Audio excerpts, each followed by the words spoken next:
Salut à tous. Aujourd'hui, on va faire un peu de Congossa. Pour ceux qui ne connaissent pas l'histoire de Nikes Ngono, écoutez cette vidéo jusqu'à la fin. Elle va vous raconter elle-même ce qui s'est passé avec sa vie. Quand on va vous dire que les réseaux sociaux, c'est dangereux, quand on va vous dire que c'est compliqué là-dehors, vous allez dire que non. Et surtout les filles, quand on va vous dire que c'est compliqué, vous allez dire que non, tant que je touche mon argent, tant qu'on m'envoie là, c'est que ça va. Voilà l'histoire d'une fille qui est aujourd'hui en prison à cause des choses comme ça. Écoutez cette vidéo très attentivement. Écoutez très attentivement. Parce que ça va servir de leçon à ce genre de filles. Ça va vous servir de leçon. Écoutez très attentivement. Très attentivement. Parce que ça parle d'une fille qui a commencé comme vous pensez là. Et qu'aujourd'hui elle est en prison. Depuis mai 2024, ça part déjà un an qu'elle est en prison à cause des bêtes choses. Écoutez cette vidéo très attentivement. Alors, je suis perdue, je suis embarrassée, je ne sais plus, l'homme noir est méchant. L'homme noir est méchant, je ne sais pas. En fait, le truc c'est quoi? C'est que, comme mon numéro, ma première page Nikes Comédie avait toujours mon contact dessus. Et il y a donc quelqu'un qui prend mon numéro, qui m'appelle, me disant, je suis madame le procureur Bellinga en service au tribunal de Samba. Je dis, ok, donc la personne me dit, je suis fan de ce que tu fais et tout, j'aime tes contenus, tu es très talentueuse. Vraiment, moi-même, j'ai eu l'envie de faire dans ça, mais mon travail ne me permet plus. Je dis, ah, d'accord, ça fait toujours plaisir d'avoir une fan procureur dans le répertoire, c'est toujours important, surtout ce dans quoi nous faisons là. C'est comme ça que je garde le contact avec la dame. On est en contact, on cause. Le matin, elle devient comme une marraine pour moi. Je dis comme une marraine, comme une maman, parce qu'elle me soutient. Le genre que quelqu'un te soutient moralement, même financièrement, elle me soutenait un peu. Au point où un jour même mon téléphone s'est cassé. Elle m'a envoyé, elle m'a dit, bon, va prendre 150 000 là chez quelqu'un au niveau du rond-point Loncac. J'ai pris, tu arranges ton téléphone, 50 000, tu renvoies 100 000 francs. C'est ce que je fais, je m'en vais, je prends et tout. Et c'est comme ça qu'elle me soutenait, même dans les médias, elle se battait pour que je passe dans les médias. Je ne savais pas comment elle faisait, mais elle me dit, ok, j'ai déjà arrangé ton rendez-vous à tel endroit avec tel journaliste, va juste, tu passes à l'émission. Ça, ce sont les choses de début 2023. Je ne sais pas si c'est début, les choses de juin, voilà, juin 2023, si je ne me trompe pas, entre mai et juin. Moi, je suis avec elle, je dis, voilà, enfin, j'ai trouvé quelqu'un qui vraiment me comprend dans ce que j'ai choisi comme métier. On est resté en contact pendant un bon bout. Sauf qu'avec le temps, elle commençait à vouloir m'imposer la façon de fonctionner dans ma carrière. En voulant m'imposer comme ça, j'ai trouvé ça, j'ai commencé à la trouver étouffante. Je dis étouffant, il y a eu tellement de trucs qui se sont passés entre temps. Mais ça, c'est le déclic. Parce que je me sentais déjà étouffée. Et puis un jour, de neuf, bon, on arrive. Parce qu'elle m'avait dit, envoie le contact de Neuf. J'aime bien aussi sa façon de jouer dans la bataille. Elle me dit, ok, comme De Neuf devait tourner la série, le film avec Ozine là, je suis en train d'oublier le nom. Le film de Neuf là, dont elle a fait la projection dernièrement, elle avait besoin des sites pour faire son tournage. Elle me dit, ok, je vais vous envoyer chez ma copine à Franco Hotel. Elle va vous trouver un moyen de tourner là-bas. Quand on arrive à l'hôtel Franco, on dit qu'on ne la connaît pas. C'est ce qui crée même le déclic. C'est où je reste et dis, mais ça c'est quelle histoire ça? C'est où ça me refroidit. Je commence donc à être distante avec elle. C'est à ce niveau donc, vu les comportements, la manière dont je me sentais étouffée, je lui ai dit, Je ne souhaite plus qu'elle soit trop impliquée dans ma carrière comme ça ne me plaît pas. Mon Dieu, c'est comme si j'avais déclenché. Elle est partie dire à la fille de celle qui a travaillé avec... j'oublie tellement son nom. Celle qui a travaillé avec William Seignou là. J'oublie la fille, j'oublie son nom. C'est elle aussi, elle avait contacté, parce qu'elle aussi, elle était en contact avec la dame. Donc, elle avait envoyé la fille vers moi. Elle a dit que, bon, voilà aussi ma fille, vous allez vous soutenir, vous serrer les coudes. C'est comme ça qu'elle envoie le voice là-bas. Elle dit comment je suis une pute, comment j'ai couché avec les gens dans le cinéma. C'est elle qui m'a fait ci, c'est elle qui m'a fait ça. Je me pose des questions que, mais ça, c'est quel genre de langage aujourd'hui que magistrat peut utiliser comme ça? Et les audios, l'audio où je dis à la dame que bon, je ne veux plus. Et puis je commence à suspecter donc son statut de magistrat. Coupe les ponts avec elle. Je la bloque depuis novembre 2023. Je la bloque et je continue ma vie. L'audio est là parce que j'avais enregistré au cas où.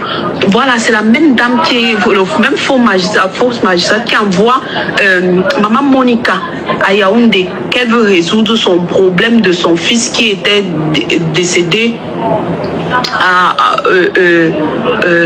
Bref, Maman Monica est venue. Elle-même, elle a trouvé ça louche. C'est là où je signale à Maman Monica que mais la dame, s'il n'est pas... Elle est louche. Même Zakoukla était en contact avec la même dame. Je dis à Zakoukla que parce qu'elle m'avait dit que Zakoukla c'est sa meilleure amie. Je dis à Zakoukla que ta meilleure amie, si elle me semble louche et tout. J'explique à Zakoukla, j'explique à Maman Monica. C'est là où elle-même elle commence à mener leurs petites enquêtes là-bas. Elle se rend compte que oui, effectivement, c'est comme si la dame est louche. Mais on n'est pas sûr à 100%. Elle me dit, je dis à Maman Monica que je vais aller même porter plainte. Maman Monica me dit que non, maman, laisse tomber. La seule chose à faire, c'est que tu coupes le contact avec elle. C'est comme ça que je bloque la dame. Je continue dans ma vie.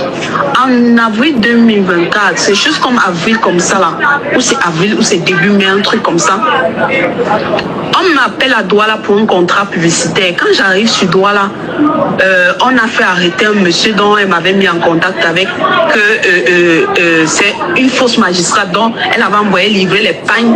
On est allé l'arrêter là-bas, qu'effectivement on cherche même la fausse magistrate là. Elle usurpe le titre de quelqu'un. C'est comme ça le gars dit que elle m'avait dit que sa soeur est comédienne. C'est elle ici, c'est comme ça qu'ils me tendent l'embuscade, ils me font venir à Douala pour me dire que et tout. J'explique, je me trouve donc en face de la vraie magistrate. Je reconnais ça par les photos, juste. C'est là où la vraie magistrate je lui fais comprendre que non, moi je ne connaissais pas que c'est une fausse magistrate et tout. J'appelle même Maman Monica sur haut-parleur. Elle dit, hey, c'est une bandite et tout. Là, l'enquêteur me laisse même partir. Je me dis, bon, c'est terminé. Mais je reste en contact avec l'enquêteur. Au cas où il y a une information de plus que je dois rajouter, on va en rajouter parce qu'il faut qu'on mette la main sur le gars. Vu que moi-même j'étais en danger, là, il pouvait même organiser un kidnapping et demander la rançon. Qu'est-ce qui allait me sauver? C'est là où je vois que moi-même ma vie est en danger. Je reste en contact avec l'enquêteur. Toutes les informations, on avait même créé un groupe avec Tony et une autre, j'oublie aussi son nom. On a créé un petit groupe pour retrouver la dame, pour avoir les informations sur la dame. Mais bon, on a eu quelques petits trucs. C'est à ce niveau que je donne tout ce que j'avais comme information recueillie, j'envoie à l'enquêteur. Je reste donc un jour, Téné m'appelle, Christian Téné. Il m'appelle, il me dit, Nicaise, j'ai un petit contrat pour toi à Douala. Est-ce que tu peux venir? Je dis bien sûr, j'ai quoi faire. Vu que, oui, bien avant, la fausse magistrate m'avait envoyé un jour chez Téné le rencontrer. Elle m'avait dit, bon, les gens comme Téné, ce sont des hommes d'affaires, tu vois, demain ou après-demain, ils peuvent t'aider même dans les contrats publicitaires. Donc, tu peux le rencontrer. c'était la période où ça avait chauffé entre Flavien Tchata, Pamba Temi et Ténéla. Je lui avais donc expliqué, quand tu as le contact du magistrat dans ton téléphone et qu'il y a une situation, la première chose à faire, c'est que tu lui expliques. Je lui avais expliqué dans le problème. Elle m'avait même conseillé, c'est elle qui me conseille, elle me dit, va au parquet et tout, fais comme ça, tu fais comme ça va aboutir. Et c'est comme ça qu'elle m'a conseillé. On a fait ce qu'on avait pu faire. On a fait libérer Pamba Temi. Je ne dirais pas que c'est moi, mais tout avec d'autres responsables du ministère des Arts et de la Culture, notamment Charlotte Ngomagno et l'autre. Charlotte Ngomagno et d'autres personnes, on s'est retrouvés, Pamba Temi est sorti. C'est à la suite de cela qu'ils ont arrangé le problème avec Téné. Donc quand ils arrangent dans le problème, la dame me dit, le faux procureur me dit, c'est quelqu'un qu'on ne sait jamais, demain ça peut vous pouvez collaborer ensemble, surtout comme il fait dans les vins, il peut avoir besoin d'une campagne de publicité ou un truc comme ça.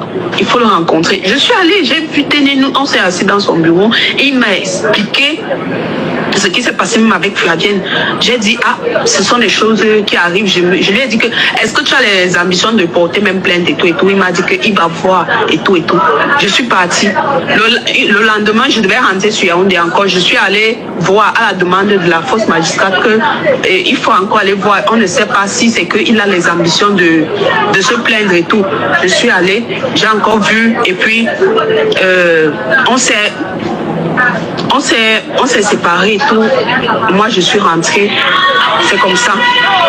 Donc, M. Ténédon m'invite à Douala. Il me dit, j'ai un contrat publicitaire pour toi ici. Est-ce que tu peux venir? C'est comme ça que j'arrive sur Douala.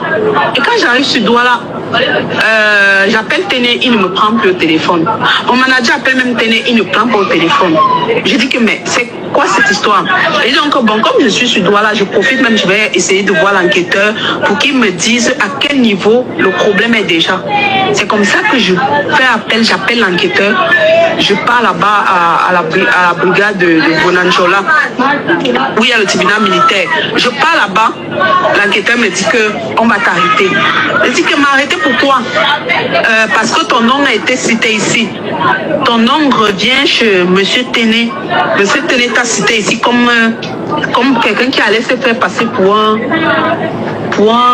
magistrat. Donc, bref, j'ai dit que, mais c'est quoi cette histoire? Le gars, il t'a cité comme complice, des trucs comme ça. Je reste juste. C'est quoi cette histoire? Le gars, il t'a cité comme complice, des trucs comme ça. Je reste, je suis perdu. J'ai dit que, mais c'était le complice de quoi?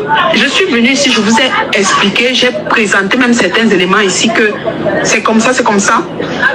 Vous m'avez laissé partir. Maintenant, ça devient comme me faire arrêter. C'est comme ça qu'on me met en cellule. Je fais 3 jours de cellule. Je me dis que l'histoire va s'arrêter comme ça. Je me dis que l'histoire va s'arrêter comme ça. Vu que avec tous les éléments que j'ai dans mon téléphone et les conversations et tout, parce qu'il y a certaines choses que je gardais et que lui-même, la fausse procureure là, elle, quand elle causait avec une personne, elle avait toujours cette tendance de enregistrer certaines conversations. Moi, je me disais que quand elle le fait, c'est pour protéger sa carrière, au cas où quelqu'un peut inventer un truc sur elle. Donc, il y a des conversations des fois qu'elle m'envoyait même sur quand elle a échangé avec une personne. J'avais dans certaines de ces conversations-là, plus celles que j'avais enregistrées quand je lui ai dit que je ne veux plus qu'on reste en contact et tout. Donc je me disais qu'avec tous ces éléments, je vais présenter et puis le problème sera rapidement réglé. À ma grande surprise, je suis déférée. Comme si ça ne suffisait pas, je suis déjà incarcérée à la prison centrale de Newbel. Je me retrouve incarcérée à la prison centrale de Newbel pendant, je ne sais pas combien de temps. Je peux dire, où c'est combien de temps? Je sais que c'est depuis combien de temps là? Depuis le 28 mai. Oui, depuis le 28 mai, si je ne me trompe pas, que je suis incarcérée, qu'on m'a mis en détention à la prison centrale Newbel. Toujours dans la négligence, je me dis, bon, on va régler un truc vu avec toutes les preuves que j'ai.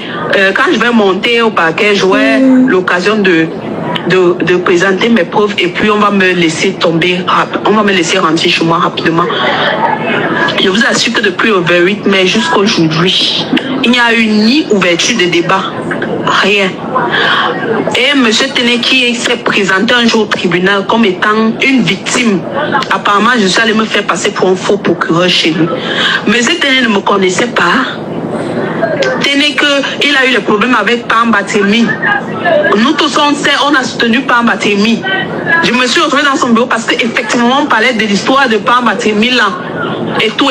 Et j'étais ravie que l'histoire soit réglée définitivement. Il pas dit que je me suis fait passer pour un faux procureur dans son bureau. Comme si ça ne suffisait pas. Parce que quand on m'avait incarcéré le 28 là, quand on m'avait incarcéré le lendemain, non, je ne pense pas, non. C'était avant quand on me met en détention, ou c'était avant la détention. Je reçois les captures où on dit que je suis une usurpatrice de titre. Donc Charlotte Ngomagno est allée dans le groupe de cinéma. Elle a écrit que je suis une usurpatrice de titre, je suis à la prison centrale de New Bell, que le cinéma ne se passe sur les plateaux et non en dehors du plateau. Mais je me suis posé la question que, mais c'est quoi cette histoire que toi, tu es une artiste, tu te retrouves dans des situations, on entend une version sur toi, on ne vient pas te demander que, mais qu'est-ce qui se passe? La première des choses à faire, c'est qu'on va dans un groupe, on peut déclarer des choses. Je lis ça, je suis ébahie, je suis perdue. Je me rétracte donc sur moi-même que comment ceux qui sont censés nous protéger nous jettent à la vindicte populaire. Parce que c'est M. Téné qui allait lui dire. Je suppose qu'elle a des affinités avec lui et directement ce qu'il dit est vrai. Elle a directement pensé que ce qu'il a déclaré est vrai et elle s'en va jusqu'à dans le groupe de cinéma aller me verser comme ça. J'appelle M. Téné, je lui dis que je ne voudrais plus qu'il parle de mon nom partout et tout. Moi, je bénéficie encore de la présomption d'innocence jusqu'à l'heure actuelle. Oui. Je suis prévenue.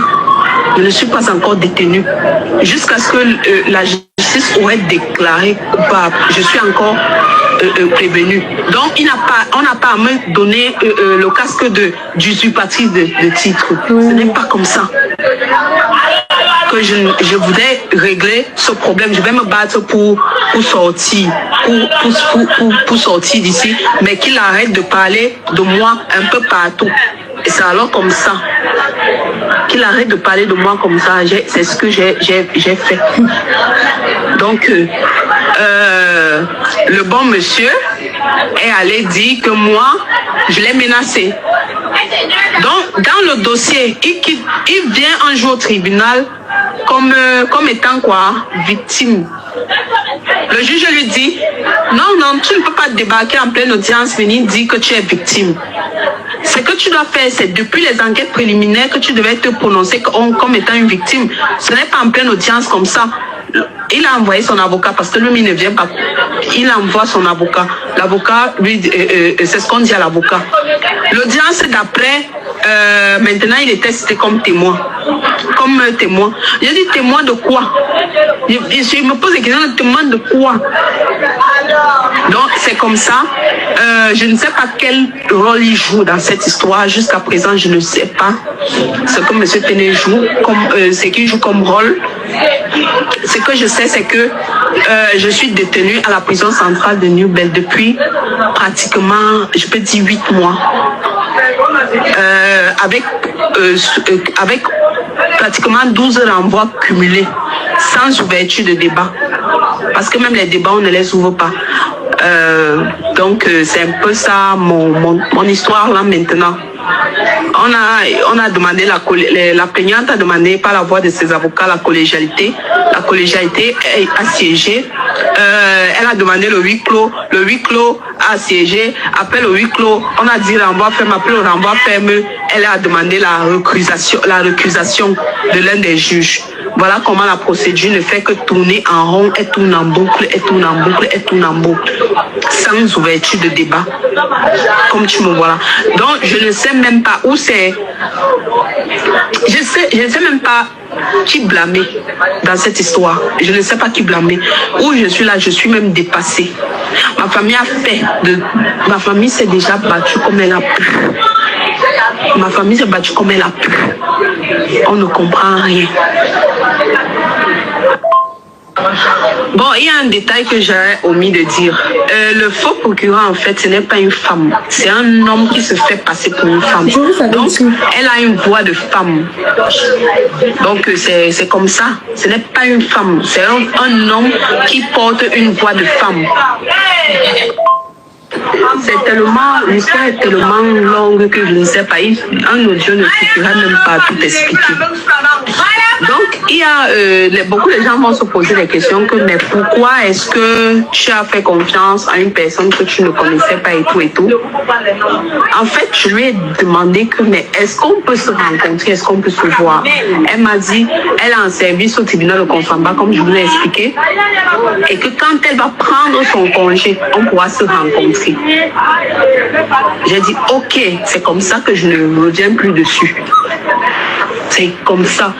Et vous savez qu'on a à l'ère du digital. Tu peux être en contact avec une personne peut-être que tu n'as même jamais vue, même de la diaspora partout. Vous pouvez être en contact comme ça. Vous ne vous êtes jamais vu peut-être en face. Et puis, quand j'ai dit, je veux les appels vidéo, elle me dit que non, elle ne veut pas les affaires d'appel.